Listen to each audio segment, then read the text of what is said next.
जय हिंद दोस्तों, आप सबों को अंतर्राष्ट्रीय योग दिवस की बहुत बहुत शुभकामनाएं। प्रत्येक वर्ष 21 जून को अंतर्राष्ट्रीय योग दिवस मनाया जाता है और इस बार का जो थीम है वो है योगा सबों के स्वास्थ्य के लिए, मतलब योग फॉर हेल्थ विल।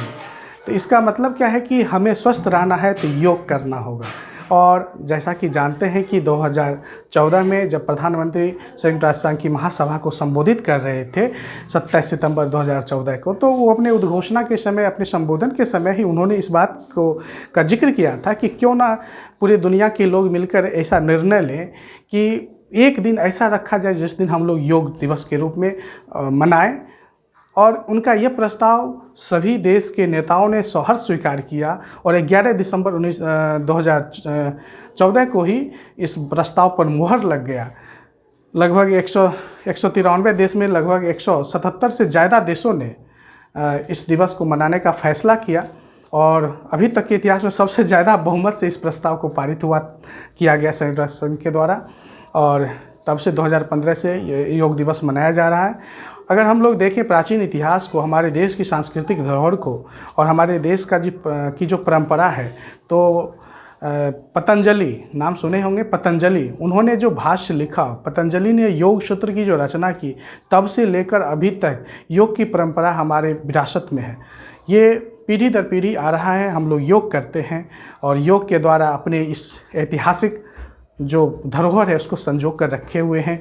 इससे योग क्या है, योग का वास्तविक अर्थ जो होता है वह होता है अपने ध्यान को एकाग्र करना, अपने चरित्र का निर्माण करना। योग का मतलब जोड़ना होता है शरीर को, मानसिक स्वास्थ्य को और आध्यात्मिक चिंतन को, सबों को जोड़ना।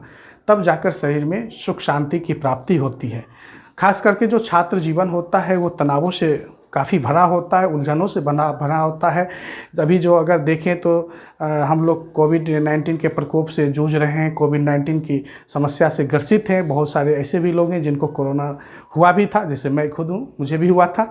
तो अगर देखिए जीवन में कितने तरह के अवसाद चलते, कितने तरह के उलझन चलते हैं। उसी परिस्थिति में मन को शांत करने के लिए और मन को पूरी तरह से स्वस्थ रखने के लिए योग का काफ़ी महत्व बढ़ जाता है।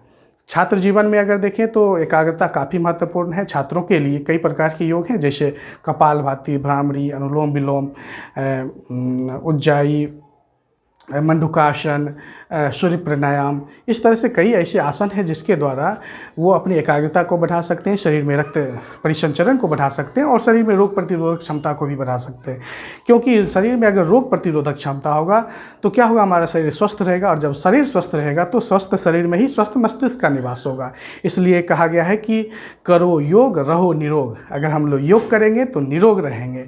हमारे अगर काया योगी की होगी तो हमारा जीवन भी निरोगी के जैसा हम लोग जी पाएंगे। इसलिए योग करें, योग को जीवन में अपनाएं और सब लोग साथ मिलकर योग करें, इसे धूमधाम से मनाएं। और योग करने से क्या होगा कि हमारी आयु भी काफ़ी लंबी होगी। तो इसी तरह से हम आप लोग को बहुत बहुत शुभकामना देते हैं और उम्मीद करते हैं कि आप जहाँ भी होंगे आप योग करेंगे। आप घर में ही रहकर योग करें, क्योंकि कोरोना का समय है। आप किसी भी मैदान में ना जाएं, किसी भी प्लेग्राउंड में ना जाएं, बल्कि घर में ही रहकर आप योग करें, ध्यान करें।